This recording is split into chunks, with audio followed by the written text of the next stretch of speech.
Olá, gente! Estamos de volta em mais um episódio do Delas Cast. É um prazer ter vocês aqui em mais um episódio. Vocês já me conhecem, sou Júlia Benatti e muito obrigado por estarem aqui em mais um episódio com a gente. E você que ainda não é inscrito no canal, por favor, se inscreva. Com certeza tem um episódio, um conteúdo bacana que você vai se interessar, que você vai curtir. Então, muito obrigada por ter vocês aqui nos assistindo em mais um episódio. Antes de apresentar o convidado de hoje, que eu já conheço há muito tempo e eu sou muito fã, eu quero agradecer a todos os nossos parceiros e patrocinadores que fazem o Delas Cast acontecer. Os nossos parceiros são essenciais para isso aqui acontecer. Então você que é nosso seguidor, que nos assiste, sigam os nossos parceiros, eles são sensacionais. A logo deles está rodando aí, tá bom? Meu muito obrigada a todos vocês. Eu vou apresentar o convidado de hoje. Acho que nós nos conhecemos pelo menos em 5 anos, não é isso? Por aí, por aí. Sim, então, antes da pandemia, com certeza. Antes da pandemia, com certeza. Gente, ele que é pastor, empresário, pai, tem uma visão assim, eu conheço muitos pastores, vocês sabem disso. Ele tem uma visão assim sensacional e é uma das pessoas mais inteligentes que eu já conheci. Que bom te receber aqui, pastor Leandro Reis. Júlia Benatti, já te acompanhando também o seu trabalho, né? Não é de me admirar, porque você sempre foi uma boa comunicadora, uma visão à frente. Você está prestando esse serviço aqui para a sociedade com essa mesa. Poxa, eu fico assim honrada e tímida de você falar que já me assistiu de alguma forma. Gente, eu conheci o pastor Leandro quando eu fui pregar na igreja dele há pelo menos uns 5 anos atrás, porque foi antes da pandemia. E eu vou te falar, eu acho que eu fiquei tímida, porque eu já te seguia, eu já te admirava. E sabe, tipo assim, o aluno fala na frente do professor, bate aquela timidez assim. Então assim, meu muito obrigada antes de tudo por ter aceitado esse convite. É muito bom te receber aqui e te reencontrar. Não vou te deixar sumir mais não, tá? Já vou deixar 1, 2, 3, 4 convites feitos. Que bom, o pastor gosta de falar, né? Não, eu tô aqui pronta para te ouvir. Pois é, esse é um convite atraente. Estou aqui para te servir. O que você quer saber? Então, assim, as pessoas conhecem, você é muito próximo do seu público, né? Você faz lives toda manhã, não é toda manhã, 8 da manhã? Todo dia, na verdade, de segunda a sexta, eu tenho Manhã de Paz. Às 8 da manhã vai completar 2 anos em fevereiro agora. Caramba, e tipo, você leva sempre uma palavra, tá sempre falando de algum assunto importante que tá em alta, assim? Eu não tenho assim uma pauta pronta. Uhum. O centro é a sabedoria bíblica. Uhum.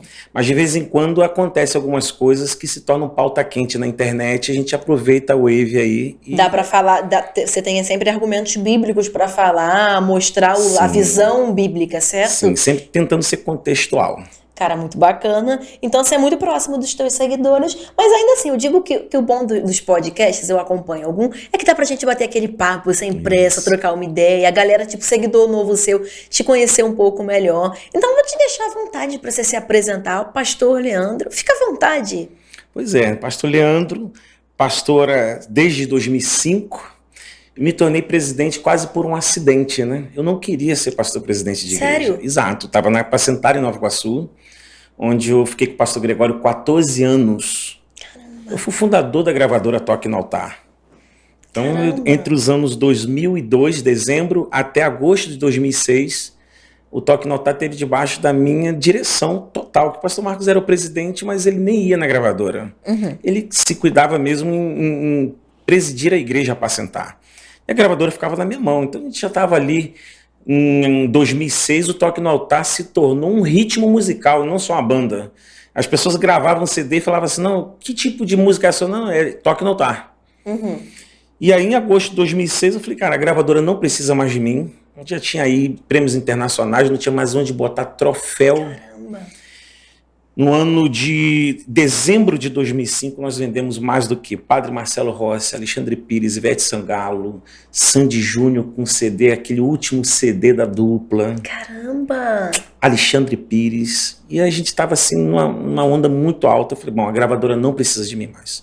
E aí eu quis me dedicar ao ministério itinerante.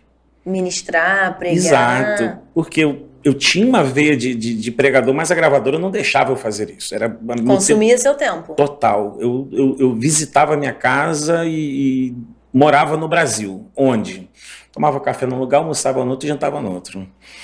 E então eu queria me dedicar ao ministério pastoral como itinerante e servir na igreja local. Apacentar, eu tinha um culto de empresários toda segunda-feira lá. E aí, nessas idas e vindas, conheci uma igreja em São Gonçalo, comecei a fazer uma campanha lá, a igreja que estava com 20 pessoas. Na segunda 7 semanas de campanha, já estava ali umas 100 pessoas, só que o pessoal não falava com o pastor, só falava comigo. E eu comecei a sentir um gostinho de ser pastor de povo, da mesma pessoa e tudo. E aí ele me chamou para pastorear a igreja. Acabou que não deu certo o negócio com ele. Eu fui abrir uma filial da Pacentar em São Gonçalo. Em 2013, o pastor Gregório nos emancipou. E aí nos tornamos Igreja Deus Tem Mais, que completou agora em abril 10 anos. Cara, que bacana. E uma pergunta, uma curiosidade. Você é nascido em berço evangélico? Não. Foi evangélico a vida inteira? Não. Na verdade, assim, eu não sei quem é meu pai. Então, eu fui criado por uma costureira, Dona Maria das Graças, católica, não praticante, mas eu sempre estudei em colégio católico.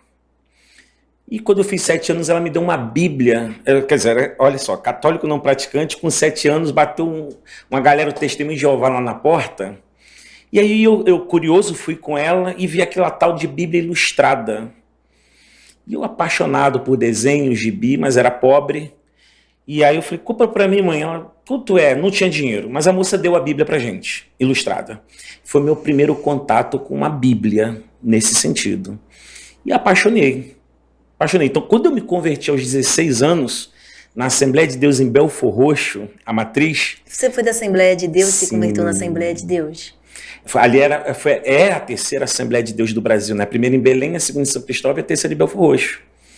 Então, me converti ali. 2 anos depois, eu já era o presidente da mocidade. Caraca. Com 400 jovens.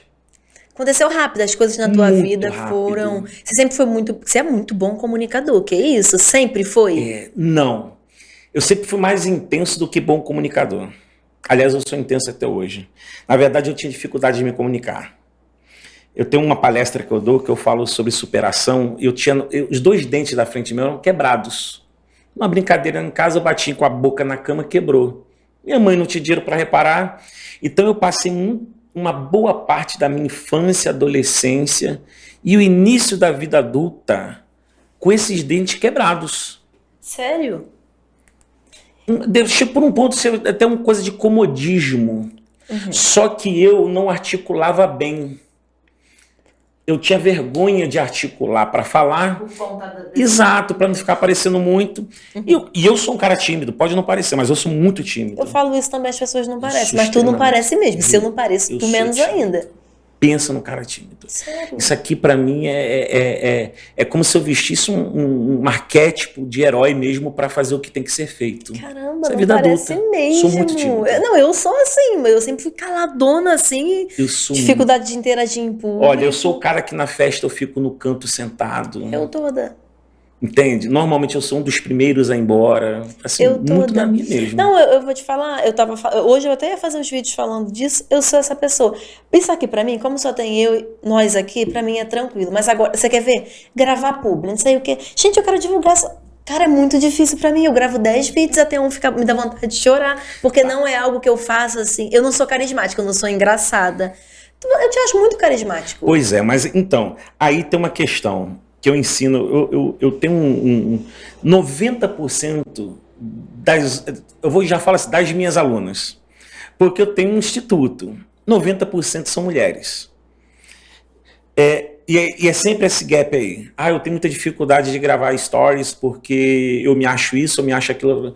Eu falo assim, gente, faz o seguinte, grava e posta.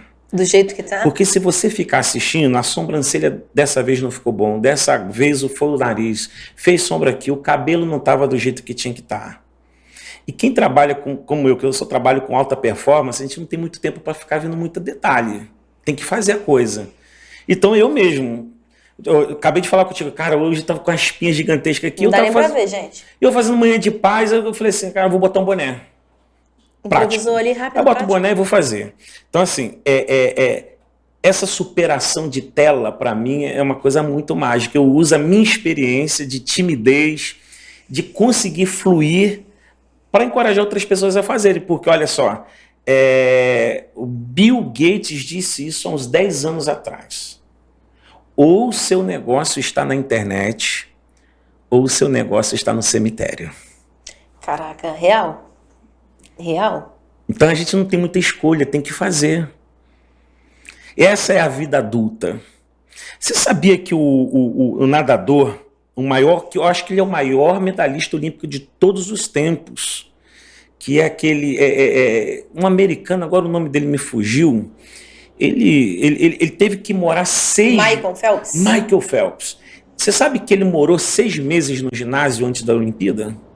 Caramba, para se dedicar. Um multimilionário. Ele despediu da família e foi morar no ginásio.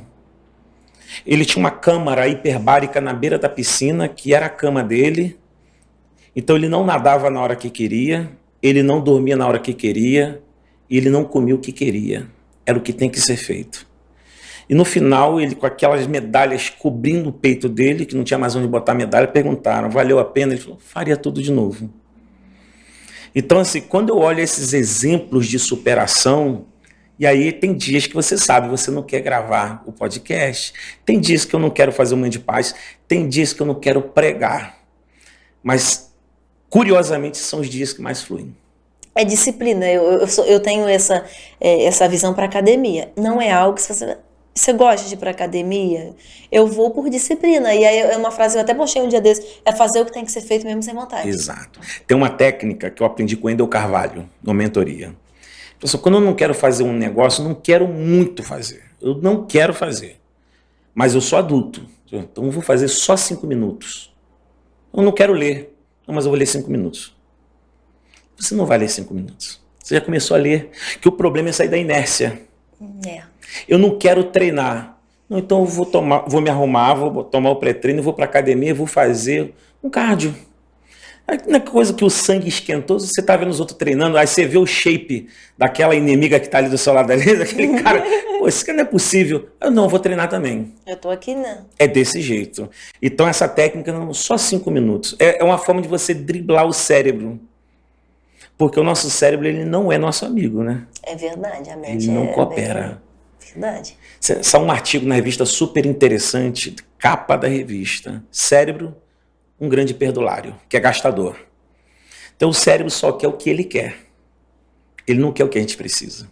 E a função do cérebro é te preservar viva.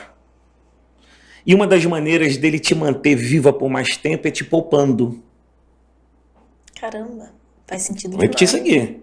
Uma das maneiras do teu cérebro te preservar vivo mais tempo é te poupando. O caminho mais fácil, o atalho mais rápido, indolor, sem preço. Eu tinha uma empresa, né, que fazia camisas de malha, hoje ela é só do meu filho. E aí uma vez um cliente falou assim, eu queria fazer a camisa Me Poupe Se Poupe. Eu falei, mano, eu vou fazer porque você está me dando lucro, mas eu tenho um ódio dessa frase. Me poupe, se poupe? Eu não quero que me poupe. Se você quiser se poupar, se poupe. Mas eu não estou aqui para me poupar. Eu estou aqui para me gastar. Então, como o meu cérebro ele não coopera com os meus alvos, porque ele quer me poupar, por que a gordura abdominal é a mais difícil de se perder? Porque todos os órgãos vitais estão nessa caixa torácica. E a gordura é uma caixa de proteção e energia. Então o cérebro trabalha assim, cara, se esse cara por acaso ele atravessar um deserto e não tiver comida, a reserva está perto. Está estocada. Está tudo aqui pertinho, é mais barato pegar essa energia aqui perto. E o cérebro é quem comanda toda essa chave.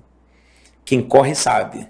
Sua mente cansa antes das suas pernas. Real. Eu falei disso, eu amo correr, tá aí. Correu, eu vi que você ama correr, essa frase, eu falei, cara, vou ter que falar essa frase pra Júlia. Então assim, mas isso tem que ser pra vida. Você sempre vai cansar primeiro na mente. E o seu corpo ainda tem muita coisa pra queimar. Então um dia, Júlia, que as pessoas entenderem que quando ela cansar, ela ainda consegue fazer 2 vezes mais, a gente vai ter outro mundo, cara. Caraca. Que aula!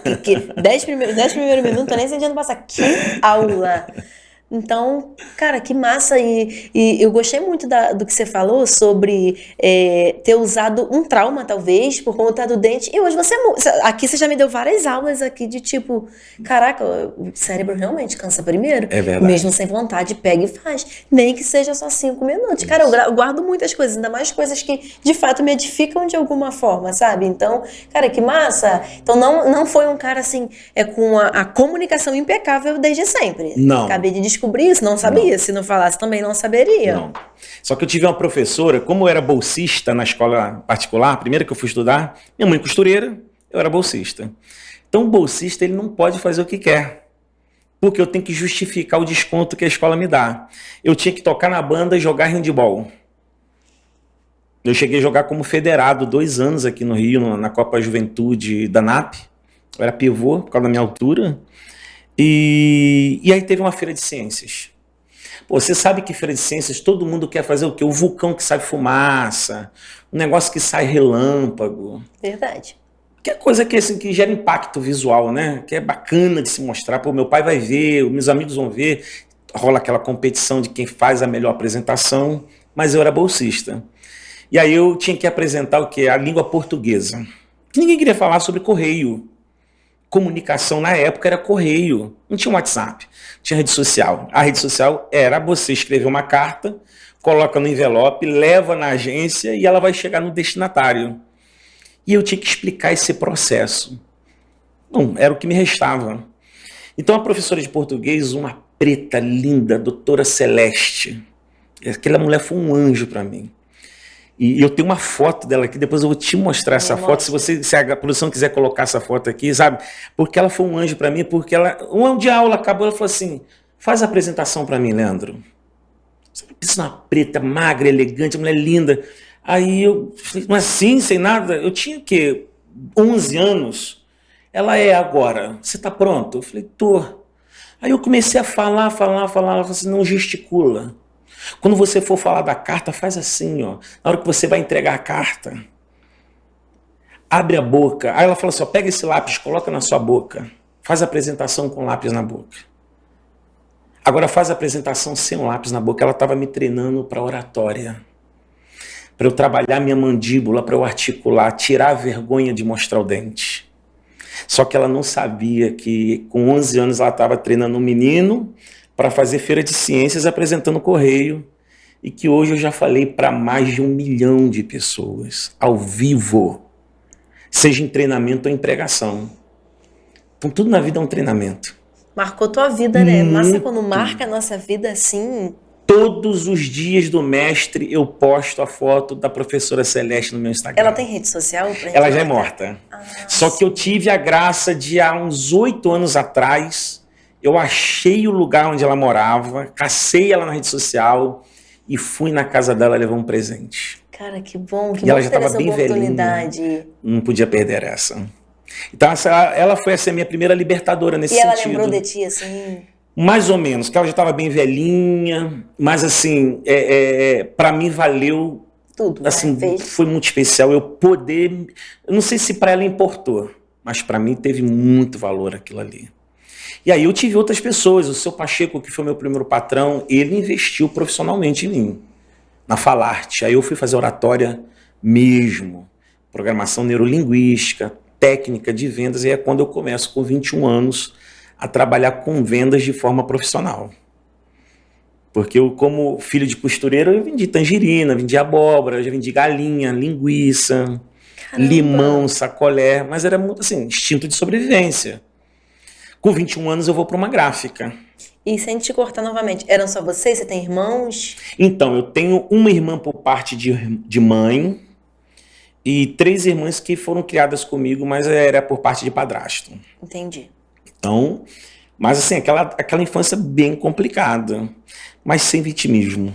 Sempre baseado assim, muito trabalho, muita esperança, muita fé. E aí, com 21 anos, eu começo a trabalhar como vendedor de verdade. Me casei com 20 e aí fui pro mercado e ganhei um bocado de dinheiro. Com 22 anos eu já tinha minha casa, tio. Júlia, você não vai fazer muita noção. Mas com 22 anos, 1 ano de gráfica, eu tinha uma casa quitada, uma Tempra, um Monza e um Santana na garagem. Um cara que sai da miséria e em 1 ano tem uma virada de vida assim, financeira muito radical, isso é um tumor. É uma aberração. Porque a mente não acompanhou o bolso. É o que acontece com um jogador de futebol. Menino pobre, de repente ele assina um contrato de milhões e no outro dia ele tem poder de compra, ele tem o carro. A mente não acompanha o crescimento. E aí eu me deslumbrei um pouco com essa coisa do dinheiro, e aí tive um desvio do evangelho nesse período de quase um ano. Fui curtir um pouco do que a vida estava me dando. Mas aí, só que nessa brincadeira eu me desviei de verdade. Forte. Mas eu voltei, me reconstituí e a coisa foi indo. Trabalho como vendedor nessa empresa há 10 anos, até que eu peço para sair. No melhor momento, Júlio, eu estava 3 anos em primeiro lugar. Isso tem no meu livro, tá? Eu vou te mandar esse livro em PDF para você ler. O Próspero. 36 meses em primeiro lugar. Caramba. E aí Deus fala assim, seu tempo aqui acabou. E nessa época você já ministrava? Já tinha era envolvido na apacentar. Já era envolvido. Isso. Seu tempo acabou. Mas só que ele acabou, mas não vai fazer o quê? Acabou. Sai. Então, quando eu falei pro seu Pacheco que era um pai para mim, ele ficou apavorado, que ele pensou que eu ia para concorrência. Eu falei, o senhor não está perdendo para concorrência, você está me perdendo para um chamado, só que nem eu sei o que é. Eu saio da gráfica e fico à disposição. Pastor Gregório, que para mim é o Abraão dessa geração. Eu sou assim, eternamente grato à vida dele. Um belo dia eu estou ali nos corredores, depois de um culto, ele, cara, e a gráfica? Eu falei, não sei, tem 40 dias, tem uns quase 2 meses que eu não vou lá. Ele, por quê? Deus mandou eu sair. Deus mandou você sair pra quê? Eu falei, eu não sei. Aí ele falou assim, eu sei. Eu começo uma gravadora agora e eu preciso de um cara igual a você. E aí nasce o Toque no Altar. Caramba! Só que você tem que pegar o seguinte, Júlia. Eu tinha 0 experiência com o mercado fonográfico. Eu era vendedor de gráfica. De mercado fonográfico eu não sabia nada. Então o pastor Gregório foi meio doido. Porque ele pega um cara que, sei lá, jogava vôlei para ser atacante, o camisa 10 do sonho dele. Porque ele tinha um sonho de ter uma gravadora. Ele já tinha um CD, um projeto que não tinha dado muito certo, Vestes de Louvor, tinha vendido 3.000 cópias. E ele põe na minha mão o sonho dele. De verdade, quando eu estava em casa, eu lembro como se fosse hoje, eram umas 5 horas da tarde de uma sexta-feira, Júlia. Ele me passa Nextel. Nextel, né? Pipi, fala, chefe. Os CDs chegaram. Tá no meu gabinete. Eu saí de casa, entrei no gabinete dele. Quando eu olhei aquelas 34 caixas empilhadas, eram 5.000 CDs. Cada caixa cabia 150 CDs. 34, nunca esqueço essa imagem, empilhadas. Eu olhei e falei assim, é um sonho do meu pastor. E eu não sei por onde começar. De verdade, foi assim que eu fiz. Eu deitei no chão e comecei a chorar. Que isso? E não, eu chorei. Ia ficar desesperado. Não, eu falei assim, Deus, o que eu vou fazer? Eu começo por onde isso aqui? Porque gráfico eu dominava, mas mercado fonográfico nada. Até porque eu nunca fui um cara vidrado em música. Até hoje eu não sou um cara tão musical. Eu sou muito, Pois é. Eu não sou. O pessoal lá às vezes fala assim, que música que o senhor quer depois da mensagem? Eu falei, não sei, qualquer uma. Porque ouve e sente. É meio assim. É muito raro eu ter uma canção para sugerir. Esse é um mau milagre, porque é um cara que deu muito certo no fonográfico sem ter a menor... Eu nunca ouvi um CD do Toque no Altar. Sério? Nunca. E esse era um frenesi, porque na época a master vinha para minha mão primeiro. E eu nunca tive curiosidade de ouvir, nem antes nem depois. E eu começo o Toque no Altar, ninguém conhecia a Apacentagem de Nova Iguaçu, ninguém conhecia Toque no Altar. E flui, cara. De uma coisa inexplicável. É claro que é fruto de muita fé, de uma igreja que orou demais. Pastor Gregório é um cara assim que rompe céu. E eu, na verdade, me senti privilegiado de ser inserido nesse projeto. Porque eu era o cara, assim, improvável para dar certo no mercado fonográfico. Tanto que, na época, o Diante do Trono era um ministério hypado, na ocasião. Ludmila Feb, David Keeler e tal. E aí o Toque no Altar vem um furacão. De eu estar na feira de exposição fonográfica e os caras vêm falar comigo, cara, o que você está fazendo? Qual o segredo? E aí eu parecia assim, meio boçal da minha parte, meio estrelado assim. Eu falava, cara, eu não sei, mano. Mas eu não sabia mesmo. Não teve assim uma técnica, um Não teve segredo, estratégia. uma estratégia. Não teve. A palavra é estratégia. Não teve. De, Júlia, assim, eu tive a estratégia, eu planejei que vender. Olha, para não dizer que eu nunca fiz nada, que não partia de mim alguma coisa, eu ligava para algumas rádios insistentemente pedindo a música. É o Shaddai, Melodia e outras rádios no Brasil. Na época eu não tinha rede social. E eu ia nas lojas. Cara, tem um CD do Toque Não Tá aí? Não, que CD é esse? Essas músicas estão cantando, tá? Nem tanto, né? Tocava no horário da rádio que a gente tinha, um programa na El Shaddai. E aí eu perguntava, tem, não tem, tem, não tem, tem que ter. E aí daqui a pouco começou o pessoal a ligar. E sabe aquelas coisas, Júlia, que é Deus que puxa a ficha e faz a coisa acontecer. Que o CD Restitui foi gravado nos fundos da igreja com caixa de ovo na parede e cobertor. Produção zero. Quando é pra ser, né? É isso. Sabe, a gente vê assim, tinha tanta coisa muito, tão mais bem produzida, com tanto mais estrutura. A gente foi ter escritório 1 ano e meio depois. O escritório era o meu carro. O celular da empresa era o meu celular. Então, assim, o que você fez? Cara, eu não fiz nada. Eu me botaram no negócio e funcionou.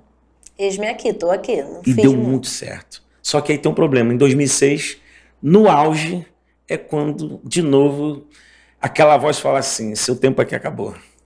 De novo no auge, De assim. novo. O pastor Gregório entrou em crise, não entendeu nada, porque eu ganhava muito bem. E eu tinha 2% de todo o resultado. CD, DVD, agenda, participação, qualquer coisa que acontecesse na empresa, eu tinha 2% do bruto. E em algum momento você pensou em, cara, coisa da minha cabeça? Não. Sabe aquela certeza? Aí eu sou muito assim, visual.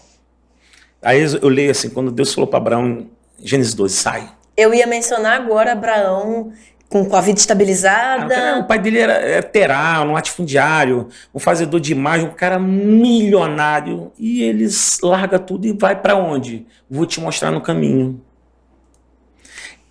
Eu tinha tanta paz que quando essa voz veio, que foi num domingo, na segunda-feira eu comuniquei ao pastor Gregório, olha, meu tempo aqui acabou, a gravadora não precisava mesmo.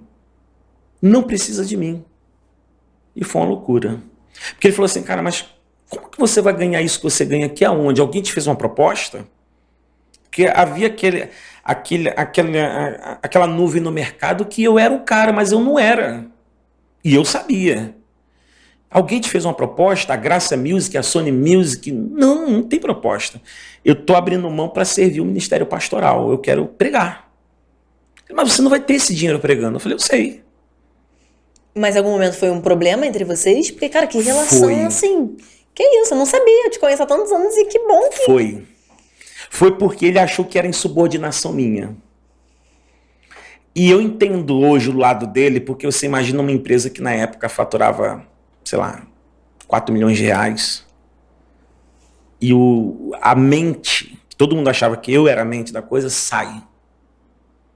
Então ele entrou meio em parafuso. Então ele contratou o melhor do mercado na época, que é o Maurício Soares, que já era da Graça e tal. Hoje está na Sony, eu acho. Não, hoje ele é gestor da Lagoinha. Mas foi um problema, porque ele achou que eu fui insubordinado a ele. Ele me colocou em disciplina 6 meses. Que isso, Você cara, que acredita? história Foi. incrível. Foi. Esse foi um vale. Porque, olha só, a voz que disse para mim, sai porque é para sair para servir. Aí o meu líder me põe de disciplina. Será que a voz que eu ouvi foi errada? Porque você tem que ser... Pode me corrigir, tá? Você fala assim, Júlia, eu discordo disso, acho que você tá... Eu tô aqui totalmente pronta pra botar a barba de molho e... Não, tem razão. Eu cresci... Eu nunca dei problema pra nenhum líder. Desde que eu conheci Jesus, apesar de nova, eu sempre fui da mesma igreja. Acho que, assim, mudei depois de um tempo porque fui morar longe. Mas eu nunca dei uma dor de cabeça. Ao contrário... Nunca dei, e eu cresci com a seguinte, quando eu ministrava, eu falava muito isso, principalmente em culto de juventude. Pastor da gente, até quando tá errado, tá certo. Eu tô errada, Exato. na minha visão, igual mãe, tá errada, mas tá certo. Perfeito. Sabe por quê? Quando ele me colocou em disciplina, eu não podia pregar. Ele falou, você não pode aceitar agenda. O que eu fiz? Eu morava perto de um monte, eu falei assim, eu vou passar 40 dias indo no monte. Então chegava lá 8 horas da manhã, com a Bíblia, uma garrafa de água congelada, uma garrafa de café e uma esteira, que fala aquela coisa de palha, né? Esteira. Esteira. E ficava lá debaixo da árvore. Sabe o que Deus me deu nesse período? Você já viu as Bíblias que tem pauta embaixo para escrever? Eu fui o criador desse diagrama aqui no Brasil. Caramba, que sensacional, que isso, muito bom. Se você conhece o pastor Eliel Lima, Silas Malafaia, pastor Gregório, Jabes Alencar, um dia eu estava no monte, já lá pelos 30 dias assim de monte, escrevendo igual um maluco, eu tenho essa Bíblia guardada, eu não tinha mais lugar para escrever na minha Bíblia. Aí eu comecei a levar o laptop. Aí veio aquela, falei assim, cara, imagina se tivesse uma Bíblia com linha embaixo. Aí eu fiz um diagrama no CorelDRAW na época, cara, andando no monte. Quando eu saí da disciplina, eu mostrei o projeto para o pastor Gregório. Eu falei assim, vamos lançar essa Bíblia no Brasil? E aí ele fez o projeto, era muito caro lançar. Ele deu a ideia para o pastor Silas Malafaia. Que botou para frente esse projeto. Se transformou na Bíblia Note. E o pastor Silas Malafaia abençoou o pastor Gregório com o lance lá do horário de televisão, nessa brincadeira. Caralho. Então, assim, não deu errado. Porque nasceu essa ideia. Nasceu esse projeto que eu tenho um orgulho. Cada bíbliazinha que eu vejo alguém anotando. Porque é uma coisa tão boba, né? Tem uma amiga minha, Brenda, que até tem uma azul grande. Ela tem lá as linhas, tudo pra ir. Cara, de fato, muito bacana. Só que o que você tem que pensar é o seguinte, Júlia. Toda ferramenta parece ser ridícula até ser criada. Vamos pensar no martelo? Que ideia boba. É um cabo com um ferro na frente. Vai servir pra quê? Só que antes de ter martelo, como que os camaradas faziam a fixação de um prego, de alguma coisa? Era com pedra. Que quebrava, escapulia, machucava a mão. Aí alguém falou assim, não, vou fazer um negócio que tem um ferro na ponta, um cabo que é uma alavanca que vai dar mais precisão de mira. Aí você vê pronto, fala assim, que bobeira é, mas é bobeira porque agora tá pronto. É a mesma coisa da Bíblia Note. É uma bobeira. Pra quê? Só Vai que servir não pra quê? existia. Sabe? Então, assim, eu saí da disciplina premiado com essa ideia. Então, assim, conseguiu quebrar aquele gelo, aquele mal-estar. Sim. É Deus, tipo assim, se tinha alguma dúvida de que você estava fora da visão de Deus, essa dúvida caiu por terra, porque é um projeto que veio do céu. Muito, muito, muito. E aí eu começo a itinerância e tudo. Vem a cidade de São Gonçalo no meu caminho. Eu não queria ser pastor de igreja, eu queria continuar na itinerância. E eu já tinha um projeto de treinamento de profissionais. Como vendedor, eu treinava vendedores também. Porque eu tenho uma crise, eu vou confessar aqui para o seu público, que é muito seleto. Eu lamento o Brasil não ter uma universidade de vendas. Para mim, é a profissão mais nobre que existe. Não, e com essa história, todo mundo que ouvir vai concordar, de fato. Não olha para minha história, não. Nós estamos falando no microfone que foi vendido por alguém, tomando água numa caneca que alguém vendeu esse celular. Aí você vai dizer assim, não, para mim, Leandro, a profissão mais linda que existe é de professor. Mas alguém vendeu o quadro, alguém vendeu o giz, alguém vende o livro. Aquela amiga ali vai dizer, não, para mim a profissão mais nobre é o cardiologista. E quem vende o bisturi? Então você vai descobrir que tudo começa com alguém que tem maestria em vender. É por isso que tem cardiologista, é por isso que tem ortodontista, é por isso que tem política, é por isso que os aviões voam. Alguém vende. Faz sentido demais. Eu até bate demais, para até que a gente combinou, né? E não foi nada combinado, não teve assim um mínimo de roteiro, né? Sem briefing, nada. Sem nada. E hoje, quando eu tava gravando esses vídeos, eu como falei, às vezes a galera fala, Júlia, você é muito simpática e não sei o quê. Isso pra mim é uma novidade. Primeiro porque eu sou muito tímida, eu sou bem calada também. E você sabe onde isso mudou? Eu tinha lá, eu já ministrava quando isso aconteceu, só que era aquele... Pastor Cláudio Duarte, ele ministra, ele é engraçado, ele é... Cara, eu acho que se um dia eu fosse tentar levar a galera pra rir, eu não consigo, eu não sou uma pessoa eu sou sem graça, essa é a verdade. E muita coisa mudou. Eu trabalhei numa rede de casa de festa chamada Hered Eventos. E eu entrei pra ser vendedor, pra gerenciar a unidade na época do TAM e a parte administrativa, computador, sempre me dei muito bem com computador e tudo mais, administração. E pra vender também os pacotes de festa. Só que muito tímida, muito calada, porque é diferente você estar lá em cima do altar e você ministrar, né? Você estuda a Bíblia, você tem propriedade. E eu digo que é Deus que faz. Deus Sim. faz, né? A maior parte é Deus que faz. Mas agora a questão de ter que... Porque o venda tem o pré, o durante e o pós, né? Isso. E aí o meu antigo chefe, que inclusive tá pra gravar comigo, ele e a Lu, Anderson e Lu, ele falou assim pra mim, ó...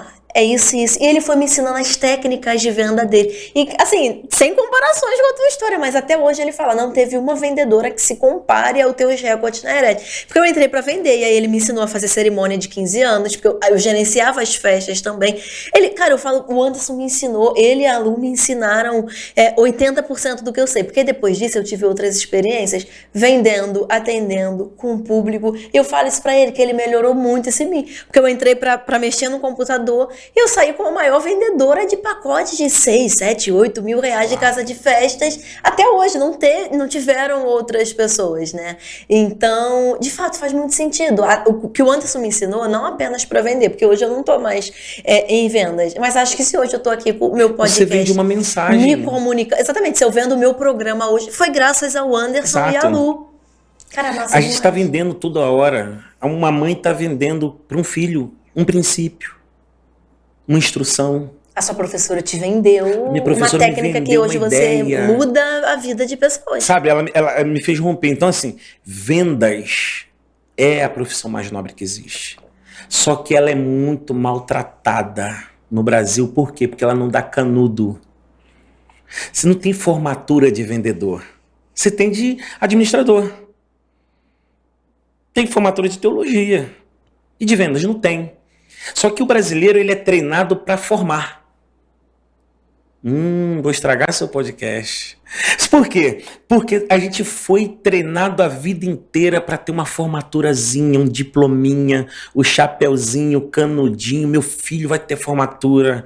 E quantos médicos ferrados a gente conhece? Quantas pessoas formadas em administração? O cara é formado em ADM e é quebrado. Cara, eu conheço advogado que tá no Uber, e não desmerecendo os motoristas, não, mas a prova de que faz sentido tudo o que tá falando. Por quê? Porque ele se formou como bacharel em Direito, provavelmente ele até conseguiu passar na OAB, mas a universidade não ensinou ele a vender o que ele faz. E olha, tem muita gente boa no que faz, mas não é boa em vender o que faz. Isso aqui é terrível. Tem gente que nem é tão boa no que faz, mas por ela ser boa em vender o que faz, está ganhando mais do que quem é bom. Caramba, real. E aí? Como que a gente resolve esse gap? E aí que nasce, então, o Rumo ao Topo. Porque eu falei, eu vou ensinar o povo a vender. Que é o seu método. Que é um método, é um instituto que a gente treina vendedores, que é uma arte, é uma ciência, vender uma ciência. Sabe? É você identificar qual o perfil da pessoa que vai comprar. Ela é dominante? Ela é influente? Existe um padrão de comportamento. Ela é visual? Ela é auditiva? Você avalia tudo isso. Existe ela é sanguínea? Ela é colérica? É melancólica? É fleumática? Não é só vender. Então, sobre esse método, esse projeto, né, Rumo ao Topo, não é isso? É um curso presencial, à distância eu consigo fazer, como funciona? Sim, ele funciona tanto no formato presencial, como também no formato online. Então, eu seguro a pessoa pela mão. Normalmente são pessoas que já performam, já tem uma boa história dentro da atividade de vendas, e elas querem se tornar um Messi, um Neymar em vendas. Os melhores. Os melhores, isso. E aí eu vou segurar na mão dessa pessoa e vou trabalhar com ela. Desde a coisa de rede social, comportamento em rede social, construção de arquétipo, que é importante. Outro dia, por exemplo, eu fui... às vezes eu rejeito o aluno, por quê? Vou dar um exemplo. Outro dia mandaram um diretor mandou uma profissional dele para mim e falou assim, ó, queria que você treinasse essa moça aqui. Aí tá lá. Ela não tinha resultado já, mas ele tinha uma esperança de levantar ela por uma questão que ela era filha de um camarada que era amigo. Né? E não tinha jeito. Ela não queria. Sabe aquela pessoa que ela botou na cabeça, eu não sirvo para vender.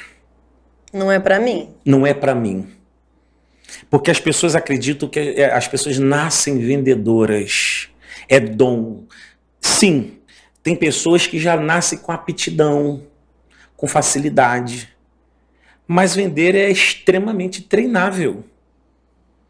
Porque a partir do momento que eu ensino a pessoa a agir com argumentação sob pressão, responder objeção com autoridade e analisar o perfil do opositor, nessas 3 camadas, a primeira é a comportamental, a sentimental e a maneira fisiológica dela, o corpo fala muito. E quando eu estou vendendo, eu estou olhando você. Qualquer movimento te denuncia e me favorece. Porque eu sei e você não sabe. E até eu que sei, o meu corpo me trai, porque eu vou reagir. Isso aqui é instinto. Então, quando você treina as pessoas dentro dessas camadas, se torna quase uma covardia, Júlia, vender. Então não é só colocar uma pastinha e sair falando igual um papagaio. A lei da ausência é importante. Eu tenho uma história de uma menina, Fernanda. A Fernanda, ela morava na casa dos pais, com 2 crianças e um marido desempregado.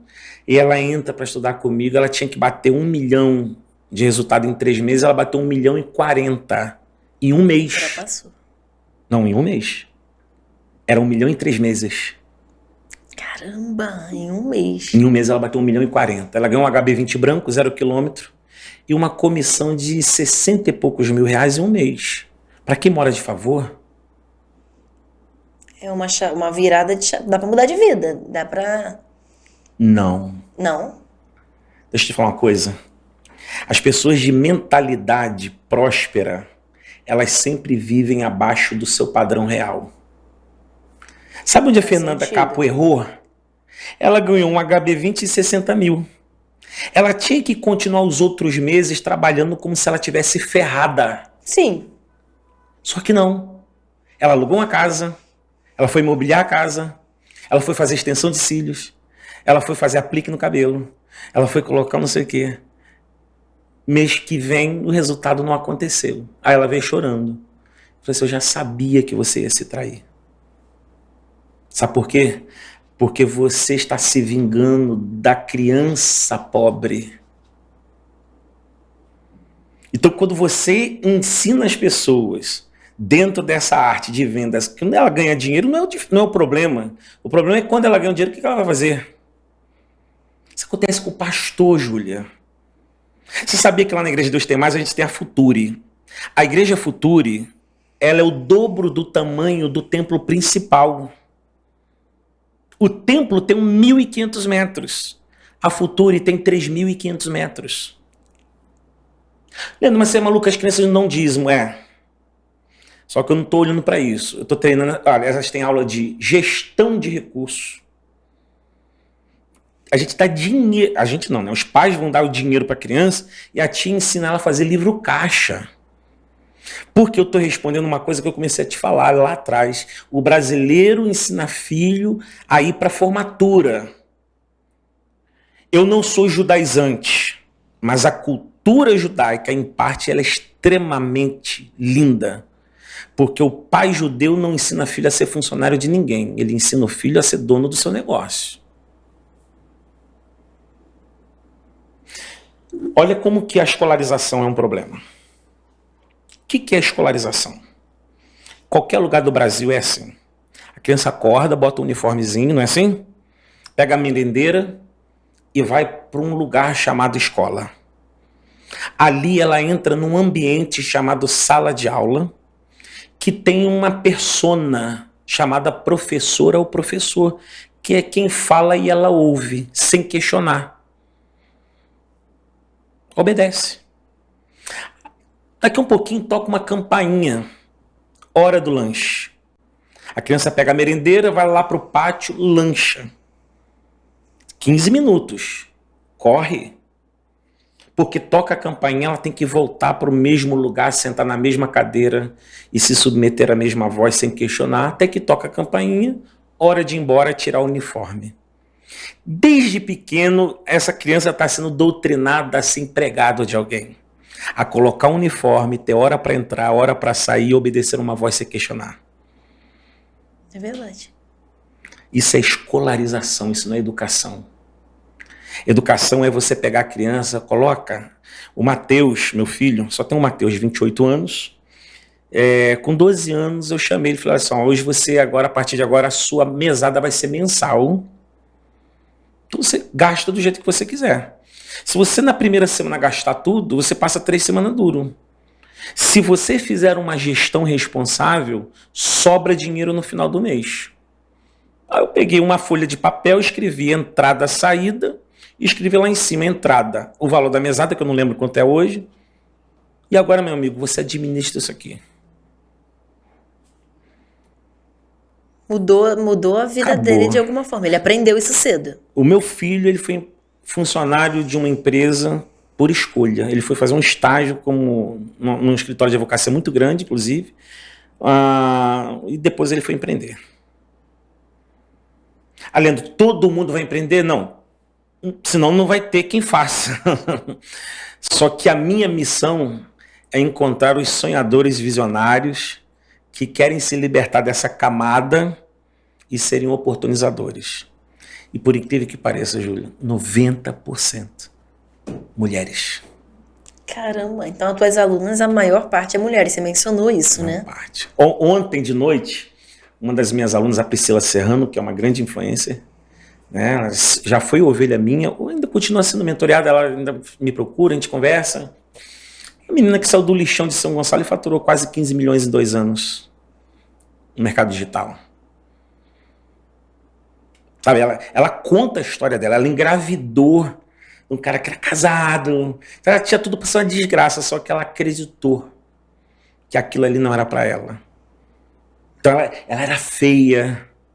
Hoje não, uma mulher de sucesso, bonita, que não existe gente feia, né?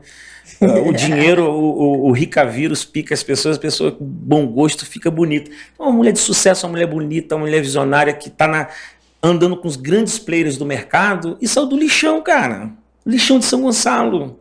Eu gosto muito dessa questão de não se vitimizar, cara. Eu não consigo olhar pra pessoa e pô, a pessoa tá ali porque não teve oportunidade. Eu acho que teve um episódio que nós falamos sobre, eu falei, as pessoas estão exatamente onde elas querem estar.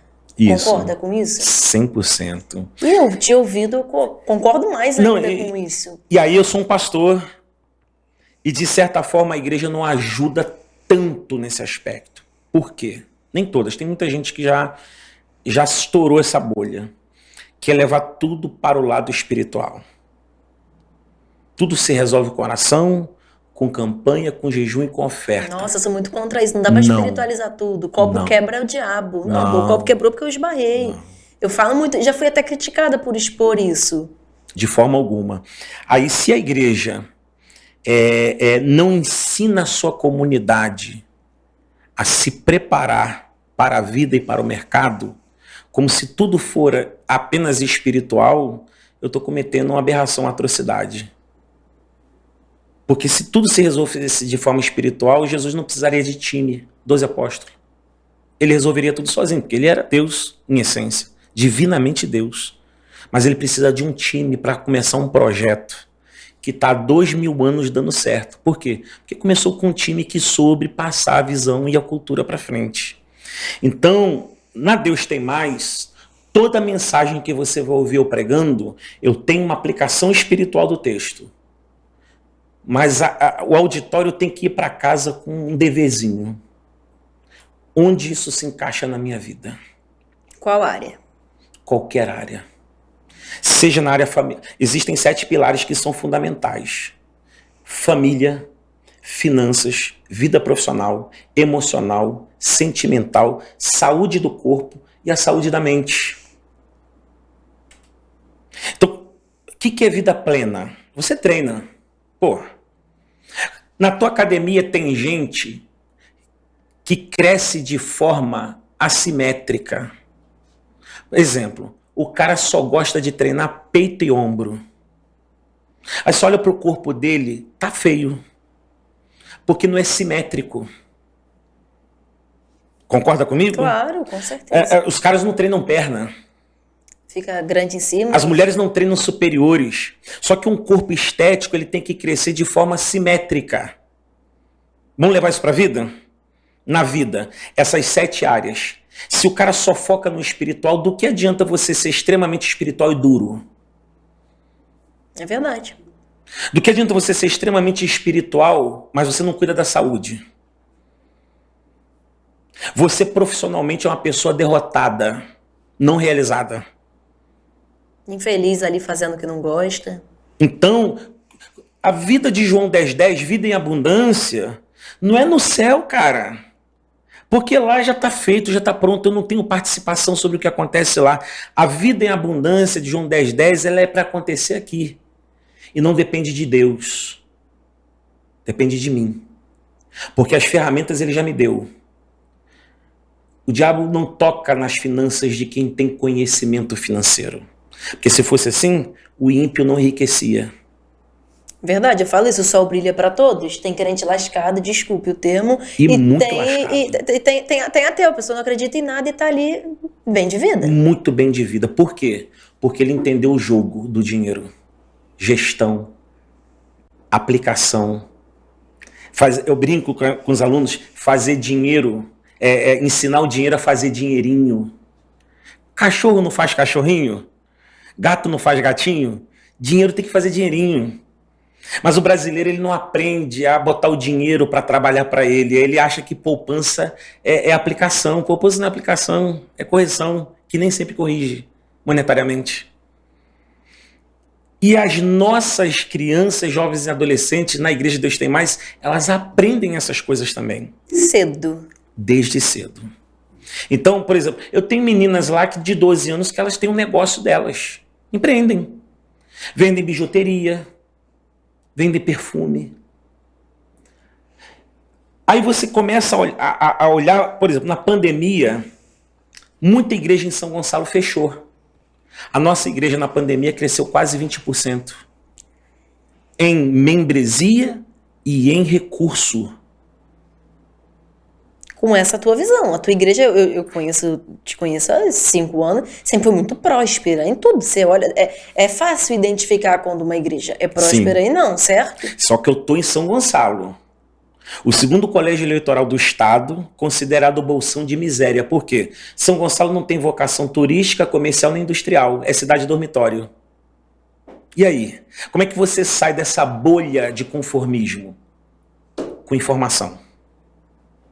Então, quando eu vou pastorear em São Gonçalo, Júlio, eu fui com uma proposta. Porque na época o pastor Gregório queria que eu fosse para Alphaville. Eu falei, em Alphaville eu vou ser mais um, que tem muita gente boa em Alphaville. Essa mensagem que eu carrego em São Gonçalo ainda não tem. Então a primeira igreja preta do lado de lá da ponte não foi do Felipe Valadão. Foi Deus Tem Mais. Só que foi uma aberração na época. Porque assim... Choveu críticas. Muito, apanhei demais. Eu apanho até hoje. Eu quero falar disso. Você tem a visão muito aberta e inteligentíssima. Eu falei isso até antes de começar, só que é diferente. E por ser diferente, as pessoas não estão acostumadas com o novo. Comparar a tua visão com a visão de um pastor, por exemplo, mais tradicional, mais assembleano. Eu amo os assembleanos, eu fui da Assembleia. Sim. Tá entendendo o que eu tô falando? Que eu posso me colocar mal e fica à vontade. Mas eles são necessários, como eu sou necessário para um nicho. Claro, óbvio, sim.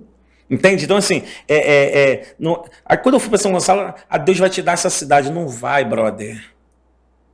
Não vai me dar a cidade. Tem muita gente boa aqui. Eu vou atender um nicho de gente. Essa que é a questão. Então, quando eu me proponho, por exemplo, eu não tenho culto domingo à noite.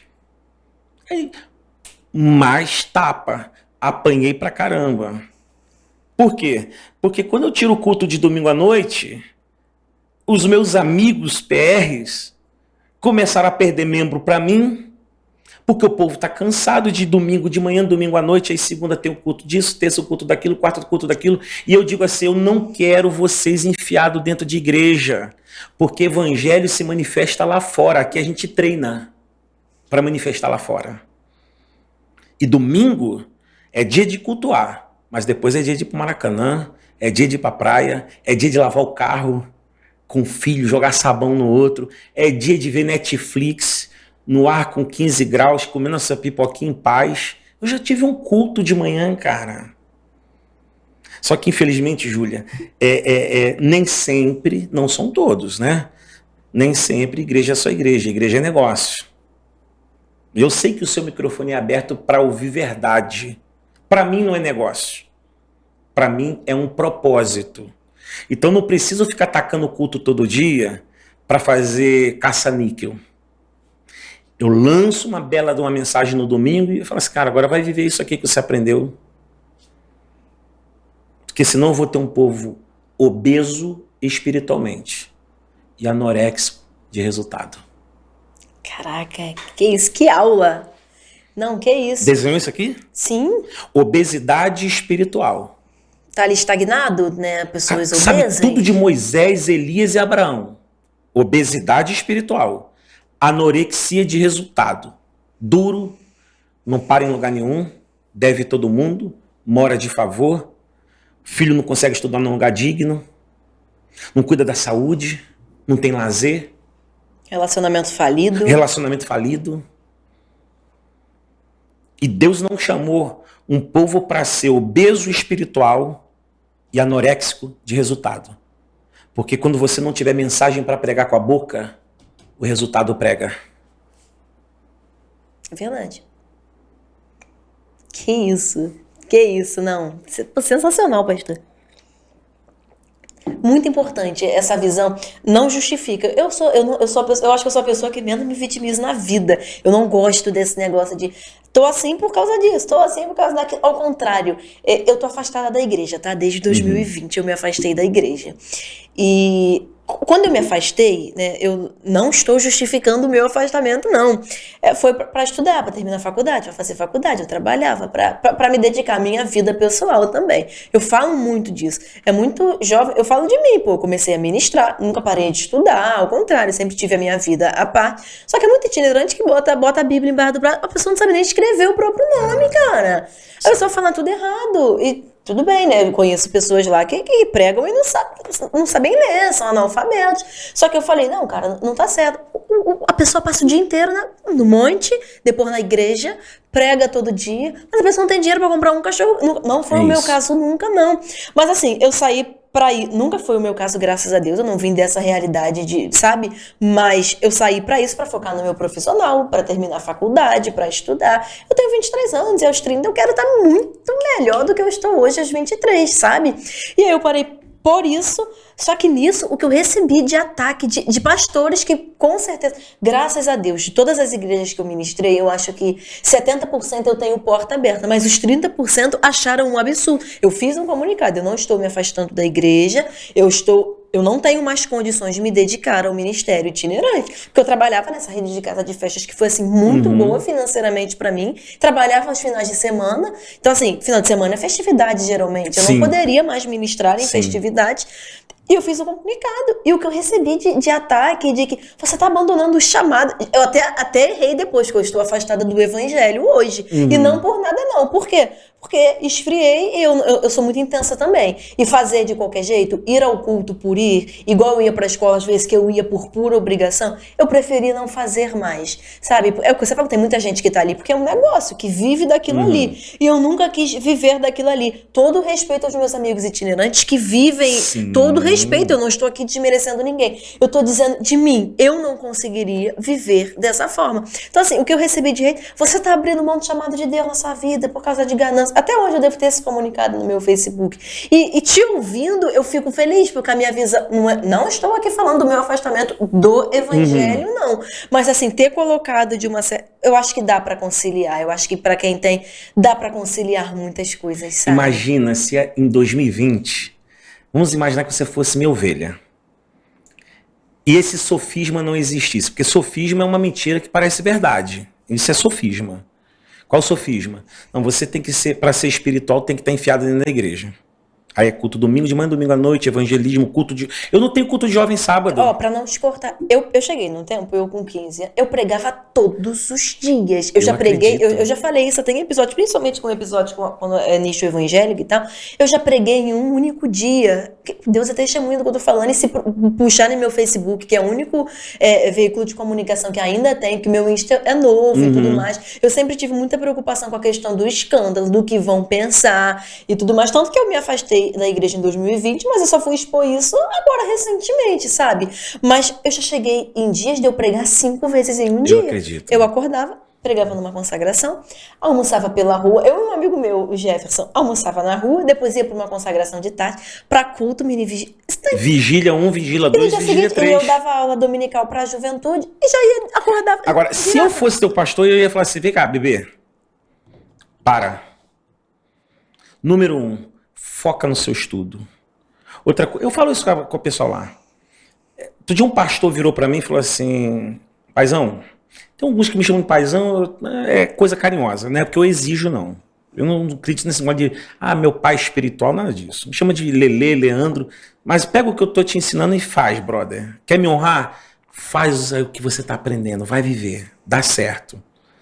Me chama de pastor, se quiser botar pastor Leandro Reis, não muda nada. Poxa, eu vou fazer um mestrado. Falei, cara, que legal. E ele é diretor de uma companhia. Ele só tem um problema, é lá na Tijuca. Falei, é terça. Mas terça tem culto. Falei, qual o problema? Não, mas é que só tem terça. Qual o problema, brother? Pastor Max Pinheiro. Ele, mas aí o culto, eu sou pastor. Falei, qual o problema, meu filho? Vai fazer seu mestrado, Maxi. Ele e o culto vai continuar. Mas eu sou pastor, vai fazer seu mestrado. Então eu ia vir, a primeira coisa que eu ia falar assim, foca no seu estudo. Sabe quando eu quero ver você aqui, Júlia? Domingo de noite pro culto da celebração. Aí você vem penteada, cheirosa, feliz, com a sua carreira desenhada. Esse é o problema. Mas eu posso piorar a situação agora? Fica com vontade. Livre. É muito barato a mão de obra gospel. Porque eu digo para você, fique enterrado aqui na igreja, trabalhando para a obra, para Deus, para Jesus, e você não tem salário aqui. A obra está crescendo, se a obra cresce, a arrecadação cresce. Eu não estou preocupado com o seu futuro, porque você é uma peça de reposição. A hora que você cansar, eu boto outra Júlia descansada. Aí eu acho que eu vou abrir uma particularidade, algo que as pessoas mais próximas de mim sabem, eu tenho isso. Depois eu te mostro quando acabar. Quando eu decidi parar pra focar em mim, foi justamente, cara, eu gosto de dinheiro, eu gosto de comprar minhas coisas. E pra isso eu preciso trabalhar, estudar. Eu faço marketing, eu gosto, acaba que juntou. E eu peguei esse desejo pelo marketing, até foi através das vendas e tal. Aí eu lembro que eu cheguei, eu preciso me afastar um pouco, dirigir a culto, sem salário, tá? Até porque, principalmente, me entenda, gente, eu amo a Assembleia, tá? Porque eu tenho que... A internet hoje é muito boba, eu não suporto, sabe? É tudo muito bobo, eles pegam uma fala... Vamos acabar com esse problema. A Assembleia é a maior formadora de líderes no mundo. Ponto. Não eu não tô... Ao contrário. Isso. Mas assim, concorda que a visão, às vezes, você tem... Só que é um regime duro, Isso, Júlia. Exatamente. Eu tentando identificar a palavra. Vem você tá abrindo mão do chamado, né? Você tem que estar ali na igreja, porque, tipo, um pastor falta... Eu dirigia culto, não tem como, mas eu vi porque eu vou começar a fazer um estágio. É loucura, cara, que pecado, que loucura. Eu lembro que eu comuniquei que eu não iria mais, né? Um monte de coisas aconteceram, mas tu largou o ministério por causa de alguém? Porque teve algum... Ninguém, cara. Eu decidi. Caiu? Não, nunca caí. Nunca, você tá entendendo? Porque vem tipo, por que tá fazendo? Vem um monte de... Assim, no início eu me preocupei, eu fechei rede social e tudo mais. Hoje, é por isso que eu sempre menciono isso, justamente pra evitar hater. E hater na minha vida pessoal, diga, Júlia tá com o nariz furado. Cara, a vida é minha. Hoje eu não estou... Não estou justificando. Mas até o meu desvincular, eu vim de igrejas mais tradicionais e tudo mais, foi justamente por causa disso. Cara, eu lembro quando eu apareci com a primeira tatuagem, eu fechei porta em igrejas assim que. Fechei porta diante de Deus, é o que eu tô te falando. Fechei porta, porque eu apareci com uma tatuagem. E é uma tatuagem que escandaliza o evangelho? Não, pô, não tatuei um Jorge no braço, não tatuei um São Jorge. Você tá entendendo? Mas assim, eu preferi, porque eu não gosto de falatório, eu não gosto de. Então, assim, eu preferi seguir minha vida pra não levar escândalo pra uma instituição, a igreja que eu amo e sou apaixonada, cara. Deus é tudo na minha vida. Mas eu cheguei pro pastor, tô saindo e tal. Tá bom, vai com Deus, beleza. Recentemente que eu digo uns 2 anos. Tá, 1 ano, eu vou ver depois a data exata. Me mandou um áudio. Ó, eu te chamei, a minha assessora acabou de chegar e ela vai ficar pálida, porque é o que eu falo. Eu não tenho teto de vidro com ninguém. Melhor coisa do mundo. Ninguém tem nada pra falar de mim. Se já falaram, tem gente que vai falar, eu nem sei, estão falando de mim. Eu nem sei, criam coisas que eles sabem melhor do que eu. Aí, tá pálida, ó. Júlia, eu tô te chamando porque Deus me tocou pra falar contigo. E eu te acho um Neymar. Um Neymar vendendo picolé. Você sabia que o Neymar, antes... E financeiramente eu tava super bem, trabalhando, estudando. Eu te acho um Neymar vendendo picolé. Era pra você estar de frente de uma igreja minha já. Porque você é leal, você é talentosa. E era pra você ser uma das maiores pregadoras do Brasil. Não estou desmerecendo a fala dele, tá? Concordo. Tá? Eu endosso, porque quando você estava falando, e você já pregou lá na Deus Tem Mais, eu diria que se você tivesse escolhido essa pista, hoje você seria uma dessas 5 que estão hypadas por aí. Mas qual o problema de Deus querer te usar num outro campo, que não seja o convencional? Exato, se eu tivesse tido talvez essa ideia antes... O que você não precisa abrir mão é da comunhão. Porque aquele formato antigo que você carregava, era o sofisma que você tinha, que tem que estar aqui, tem que ser assim, ele não existe mais. E hoje você tem a opção de escolher lugares, pessoas e formas de fazer isso. Entende, Júlia? Eu vou te dar um exemplo. Treinamento rumo ao topo. Eu não abro versículo bíblico, não levo Bíblia. Eu dou um treinamento científico e metódico. Eu não tenho como fugir do princípio milenar. Tá? Porque a Bíblia foi escrita, o cânon sagrado encerrou há 2000 anos atrás, mas ela foi escrita por aproximadamente 40 autores numa janela de mais 2000 anos, e ela não tem controvérsia. É um livro inequívoco, inerrante. Então, qualquer livro de sucesso de aeroporto, para falar de finanças, equipe, empreendedorismo, ele não cita o texto bíblico, mas ele é baseado em princípio bíblico. E é o que eu falo nas empresas onde eu vou e nos meus treinamentos. Só que todo treinamento, eu te mostro, eu tenho mais de 180 testemunhos em vídeo, aqui no meu celular, de homens e mulheres que romperam. E por causa desse romper, sabendo que eu sou pastor, fala assim, cara, eu quero me aproximar dessa coisa do evangelho. A parede é preta, eu sou tatuado. Passei por um divórcio ano passado que não foi por minha vontade. A minha primeira namorada e única esposa, numa união de 27 anos de casamento com 5 de namoro. Eu tô falando 32 anos de história. Uma vida. Ela desistiu da relação dia 16 de janeiro de 2022, domingo da ceia, e foi morar na casa da mãe dela. Eu emagreci 16 quilos em 3 meses. E por eu ser o cara da internet, mesmo sendo tímido, qual era a sensação? A qualquer momento ela vai ventilar alguma coisa, porque ele é falador, ele treina, ele posta foto na academia, ele tem tatuagem. Então eu tenho aquele estereótipo do cara que a qualquer momento vai fazer uma cagada. Só que não tinha, eu sabia que não tinha. Foi a crise dela, ela desistiu da relação. E aí o tempo foi passando. O próprio povo dentro da igreja, Júlia, estava esperando a notícia chegar. Não saiu da igreja porque queria estar lá no dia em que a notícia ia chegar. Pegou alguém fora do casamento, tem uma família paralela, fez um filho não sei aonde. Essas coisas que a gente sabe que tem por aí. Sim. Eu sabia que não tinha. Adoeci demais. E fiquei firme ali. Você sabe o que aconteceu nesse período? A igreja dobrou a membresia e nós fomos para um lugar agora 5 vezes maior. Por que eu estou te contando essa história? Eu disse isso para Deus na época. Se essa é a pista que o Senhor escolheu para mim, de dor, eu vou me submeter a ela. Eu só preciso que o Senhor me dê graça.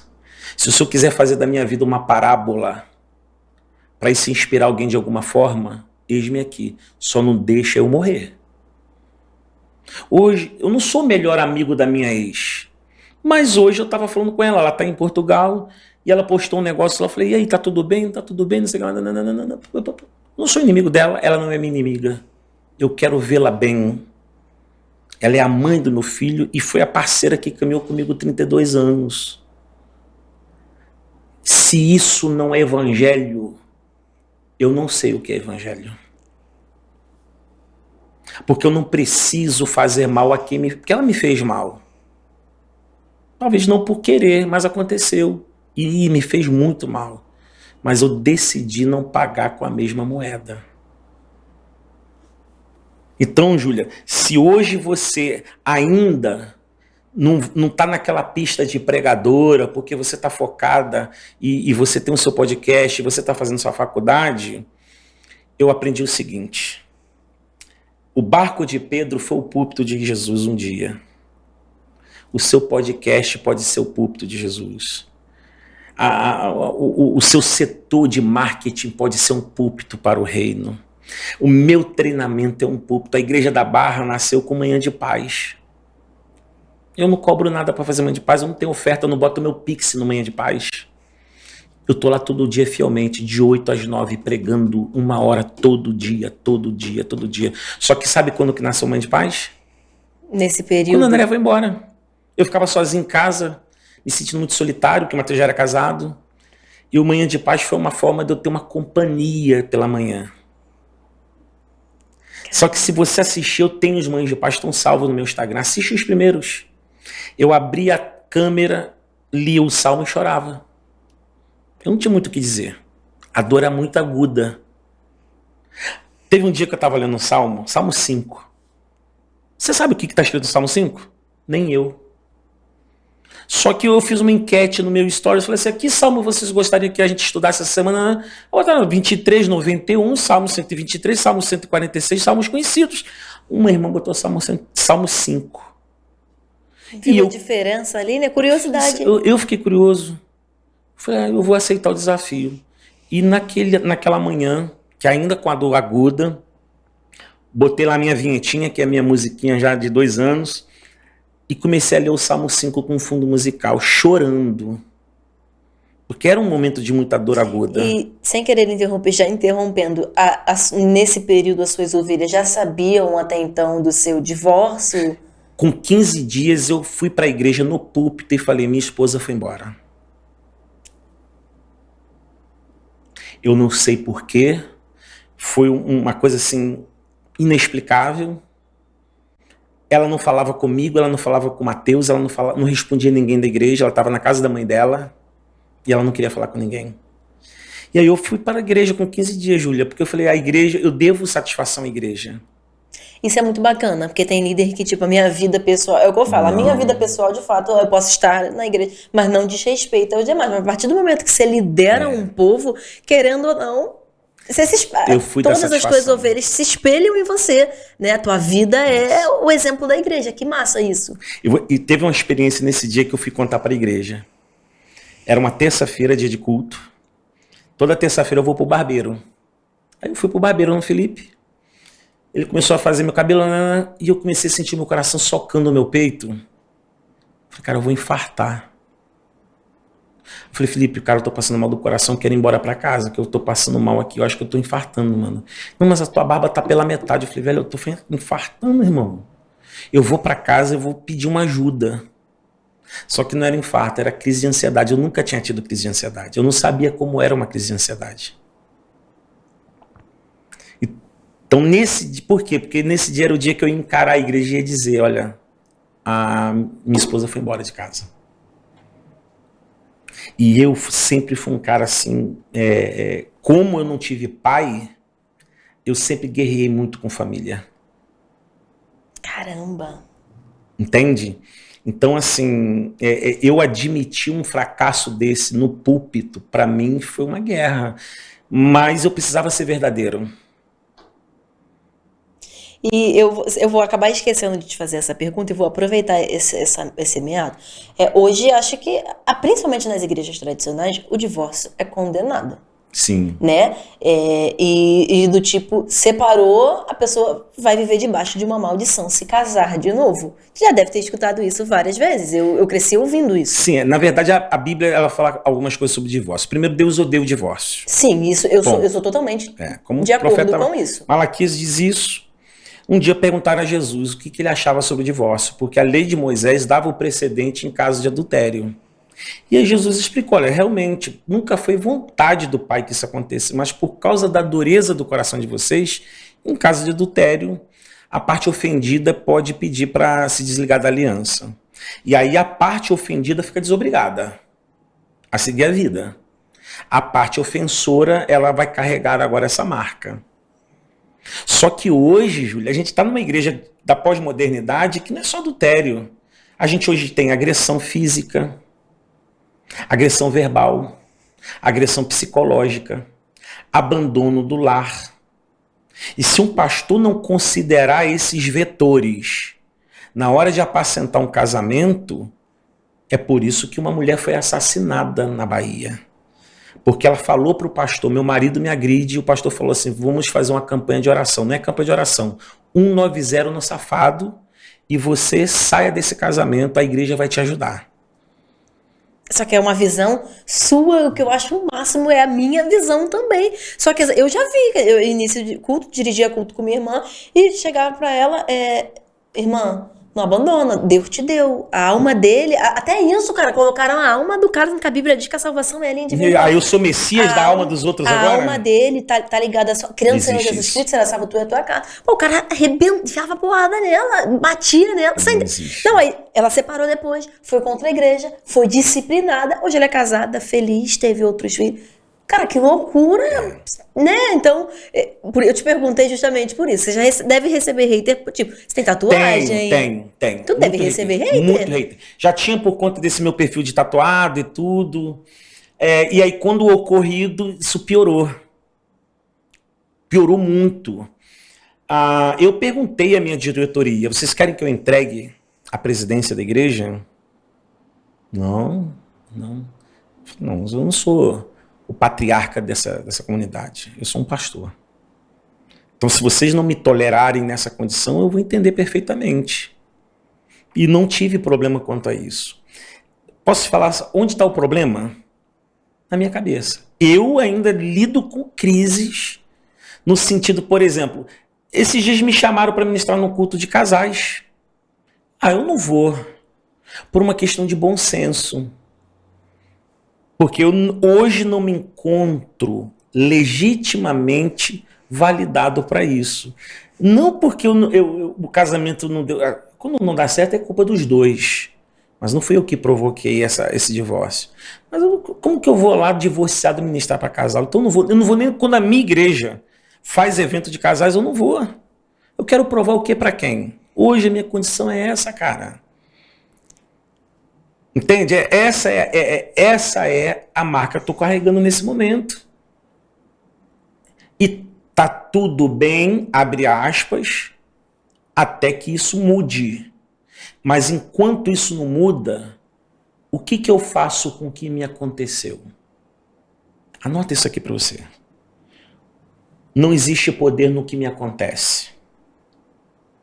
Porque nem tudo que me acontece é escolha. O poder está naquilo que eu faço com o que me acontece. Caramba, que forte. Porque o que você mais vai encontrar é o quê? Digo isso por conta da membresia, 65% da membresia da Igreja de Deus Tem Mais são mulheres. E olha que eu tenho um ministério masculino hiperativo. Muito bom. E desses 65% de mulheres que congregam na Igreja de Deus Tem Mais, 22% mãe solo. Isso é um problema crônico social que nasce nas casas. Não tem a ver com o governo, tem a ver com casa. Um sistema machista, onde a mulher tem que casar com qualquer um que aparece. E se for crente, Júlia, você sabe, a opressão é maior. Se eu tivesse... É o que eu falo, eu não falo mal de ninguém, eu falo coisas que aconteceram comigo. Se eu tivesse ido por essa visão fechada da igreja, eu teria me casado com 15 anos de idade. Eu fui no monte, a irmã botou a mão. Hoje, meu ex, um cara maravilhoso, sensacional, tá casado, a filha dele nasceu recentemente. O Juan é um cara incrível, os pais dele me adoram e é recíproco. Mas a gente subiu um monte. Eu com 15, o Juan devia ter 18, uma diferença assim. Vocês vão casar e...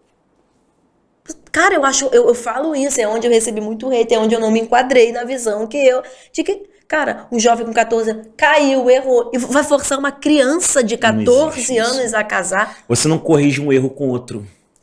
Como que bota uma criança de 15 anos pra casar? Entende? Eu tava conversando com um cantor que tá no auge hoje, a gente trocando uma ideia e tal, um amigo, e ele falou, eu tô casado.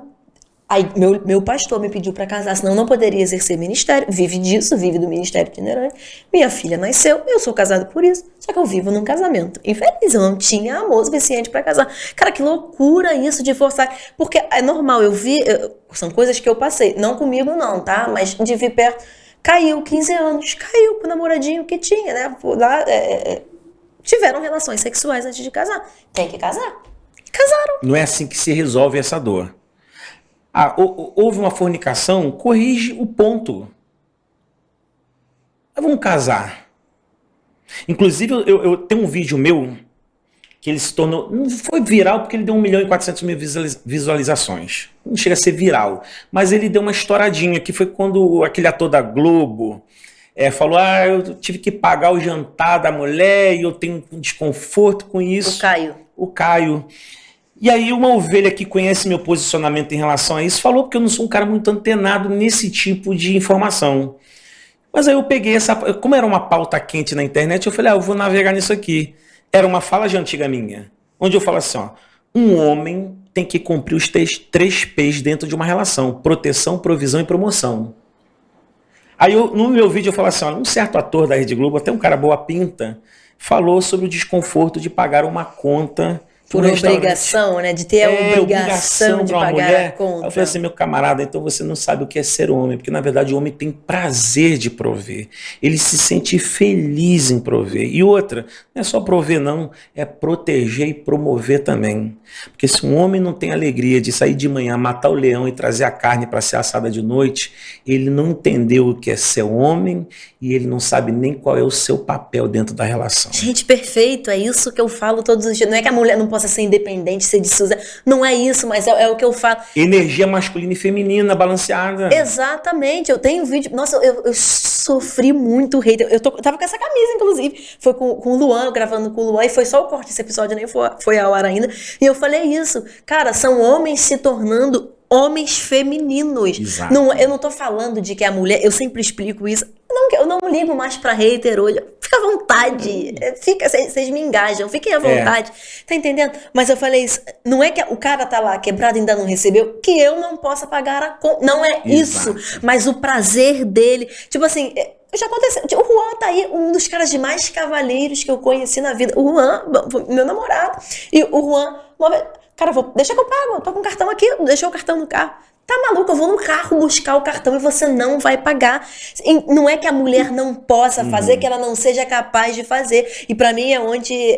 não precisamos nem entrar nesse assunto. Pra mim isso tem a ver também, é o reflexo do feminismo nos homens, porque são mulheres se tornando mulheres masculinas. E observação, não tô falando da sexualidade de ninguém, porque eu conheço casais de homossexuais. Energia. Exatamente, energia. Casais de gays que têm mais princípios do que casais de hétero, casais de lésbicas que têm mais princípios. Estou falando de princípios, não estou falando de religião, biblicamente falando. Como conheço.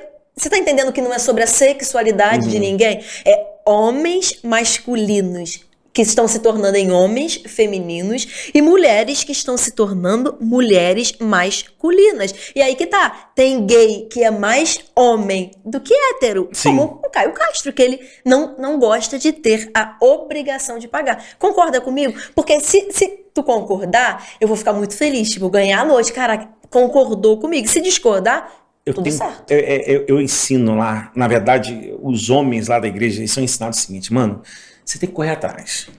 Uma mulher, e vou te falar, hoje tá muito fácil mulher ganhar mais do que homens. Isso só tá ocorrendo assim. Sabe que vai ganhar hater, sabe que vai ganhar hater por isso. Mas é a verdade. Eu falo isso, Júlia, no alto dos meus 49 anos, treinando pessoas, há quase 30 anos eu faço a mesma coisa. Não é à toa que 1 milhão de pessoas passaram pelo meu auditório. Claro. Então, hoje é muito simples. As mulheres estão já, é uma realidade. É uma realidade global? Ainda não. Mas as mulheres que estão se preparando para o mercado hoje, elas já são dominadoras.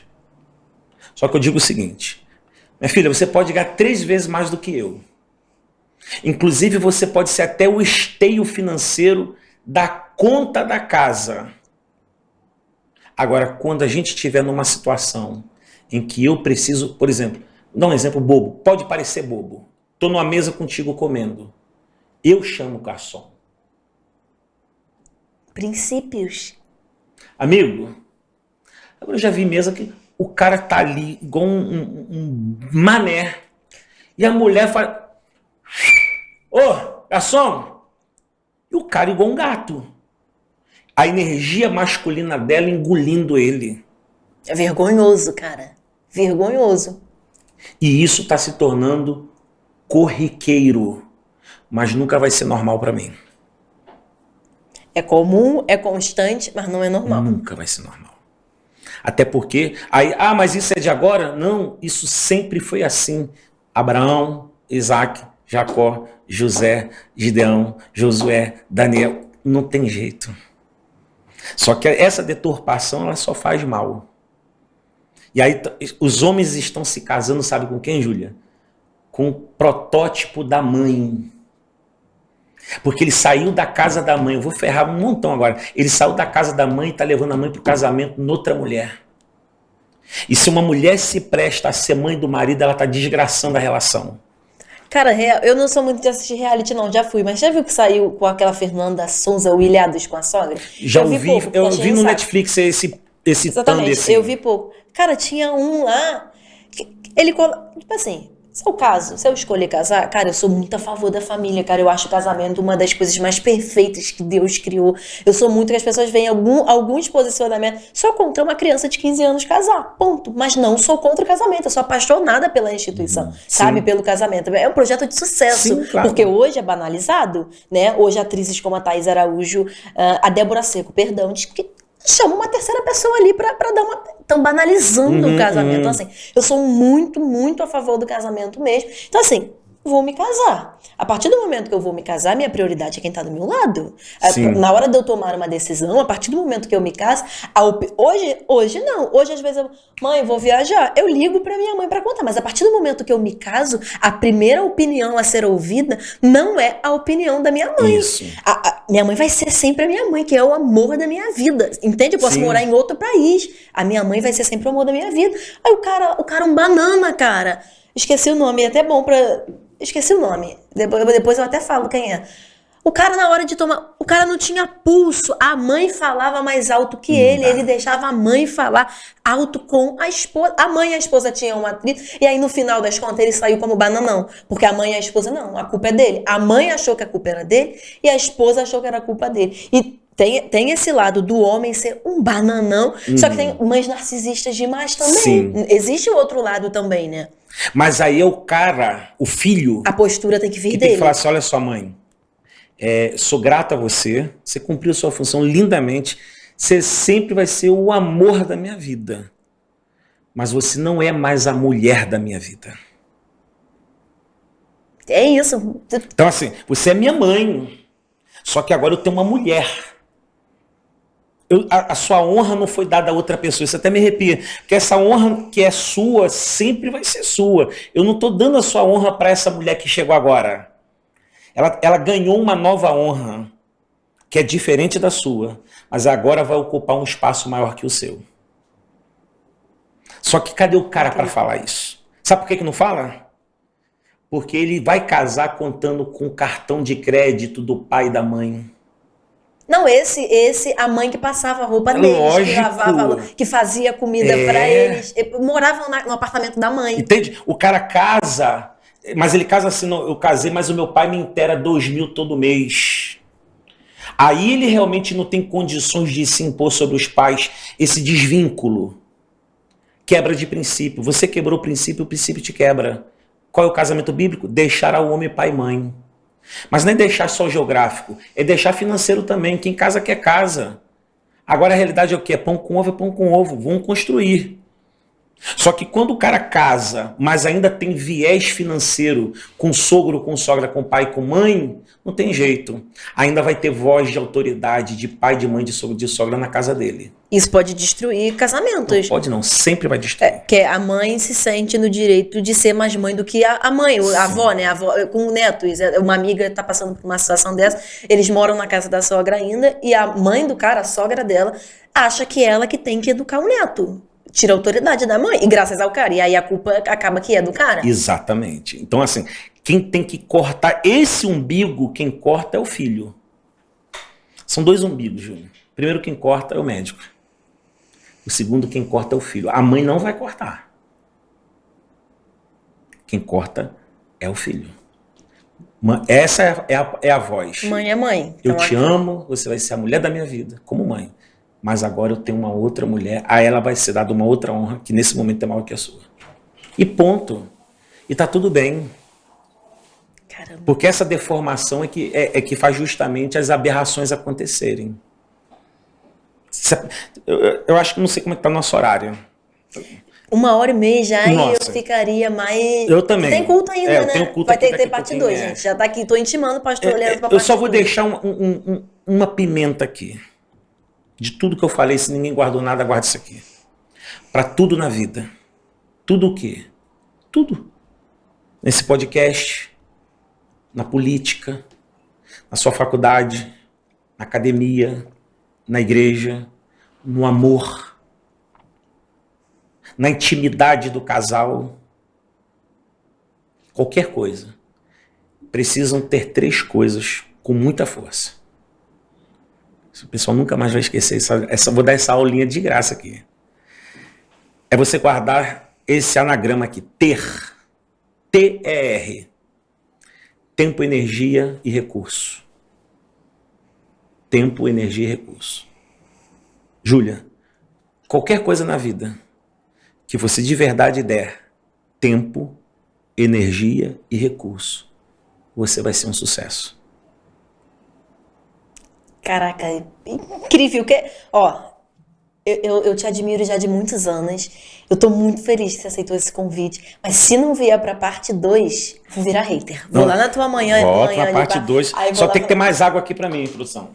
A assessora chegou agora, cara. Não dá. Eu falo muito. Não, que isso, que aula. Não, mas pode concluir. Nós estávamos na linha. Eu vou só concluir porque pra galera não ficar na dúvida. Aí o meu antigo líder virou pra mim e falou: você é um Neymar vendendo picolé.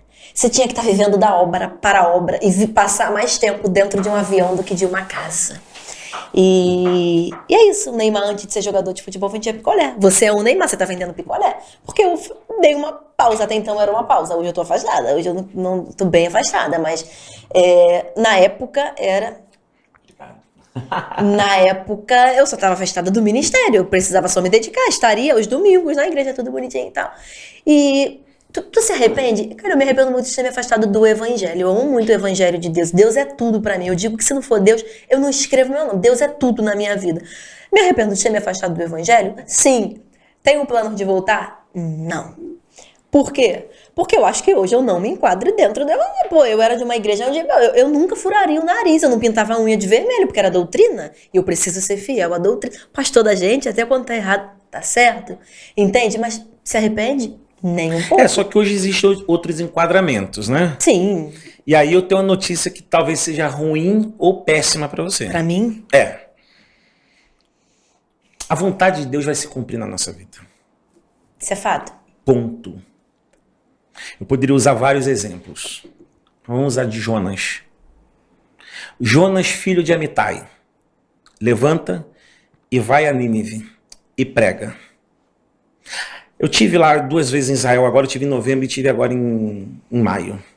Eu gosto muito de ir nesse lugarzinho, que é Jope. É o porto onde Jonas vai comprar passagem. Pouco falado, né? Geralmente vão os mas principais pontos. É incrível, a história ali é gostosa.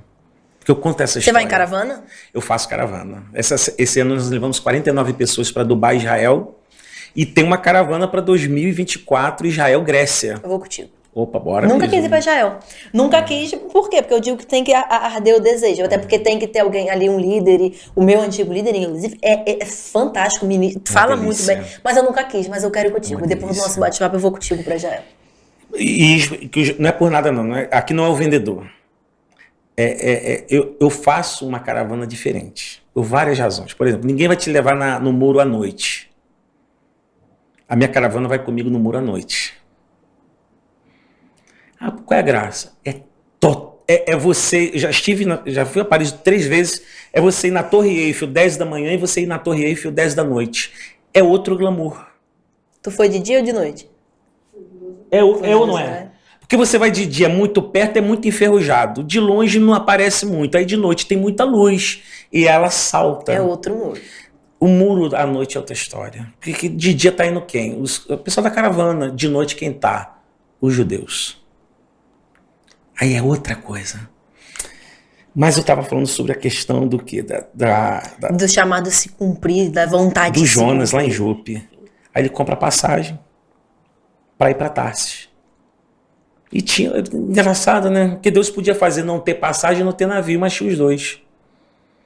Essa frase eu não sei de quem é, mas diz assim: todas as vezes que você se propõe ir para longe de Deus, o diabo vai deixar uma passagem disponível para você no porto. Baseado nessa história de Jonas. Aí ele entra no navio e desce para o porão. Do porão ele desce para a barriga do peixe. Ele já está 3 dias na barriga de um peixe. A gente não precisa ser biólogo para saber que o ambiente digestivo é ácido, altamente corrosivo.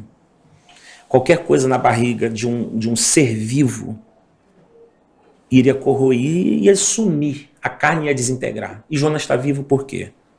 Porque Deus está preservando ele no ambiente de morte. Termino com isso aqui. Jonas está orando dizendo: por que eu estou aqui? E quando ele para de perguntar por que está aqui, ele fala assim: mesmo aqui eu vou te adorar. A Bíblia diz assim, Jonas capítulo 2, versículo 10, Deus falou com o peixe. E o peixe vomitou Jonas em Nínive. Era para chegar de barco. Chegou vomitado. Atrasou. Aliás, piorou algo que poderia ter sido mais fácil. Você vai fácil. para Nínive beber. Agora, ou você vai vomitado ou você vai de barco. A decisão é nossa, né? Mas você vai. Então, se é isso, não tem como ser diferente.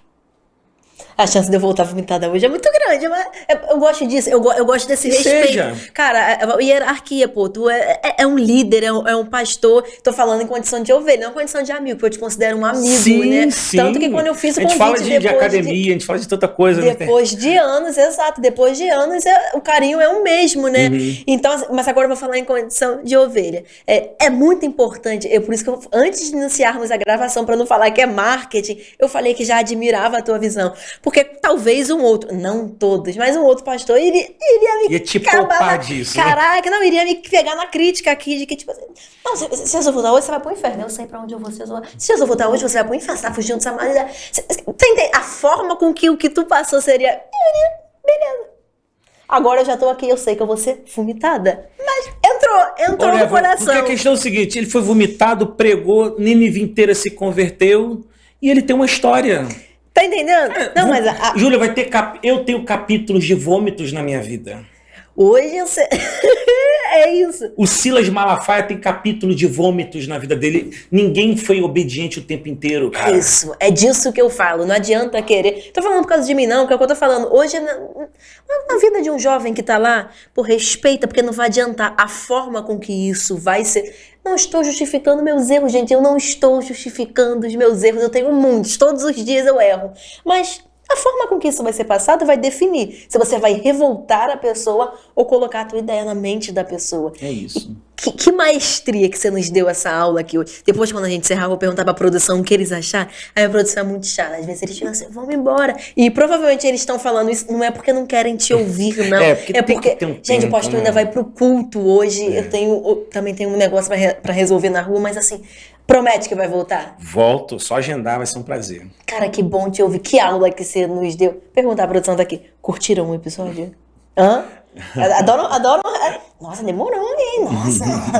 Então, muito obrigada por ter aceitado esse convite. Muito obrigada porque esse carinho não mudou depois de tanto tempo. Porque há coisas que esfriam e a pessoa te trata como paz do Senhor, irmã. E hoje eu nem dou a paz do Senhor mais. Você me tratou da mesma forma que me tratou quando eu fui na tua igreja há 5 anos atrás. Isso é muito especial. Eu não sou carente, não, mas isso é especial. Porque há pessoas que mudam mediante a você servir para alguma coisa. E eu servi para ministrar em muitas igrejas e me afastei e mudaram o tratamento.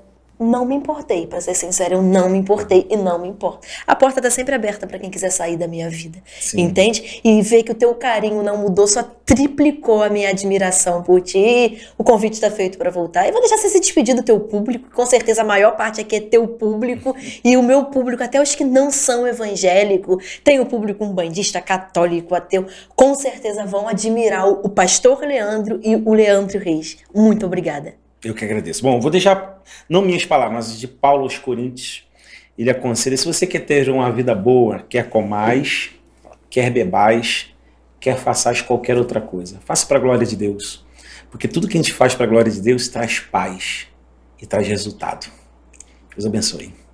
Muito obrigada, gente. Assim, com muita dor no coração, eu tenho que encerrar esse episódio por conta da correria mesmo, mas o pastor Leandro vai voltar. Muito obrigada a vocês que nos assistiram até agora. E sim, em breve eu vou divulgar a data da parte 2. Vamos fazer ao vivo a parte 2? Eu topo. Hã? Zero crise. Então, a parte 2 vamos fazer ao vivo. Meu muito obrigada a vocês, aos nossos parceiros e patrocinadores. Estúdio Papeando, que realiza isso aqui. Meu muito obrigada. Tamo junto. Beijo, até a próxima.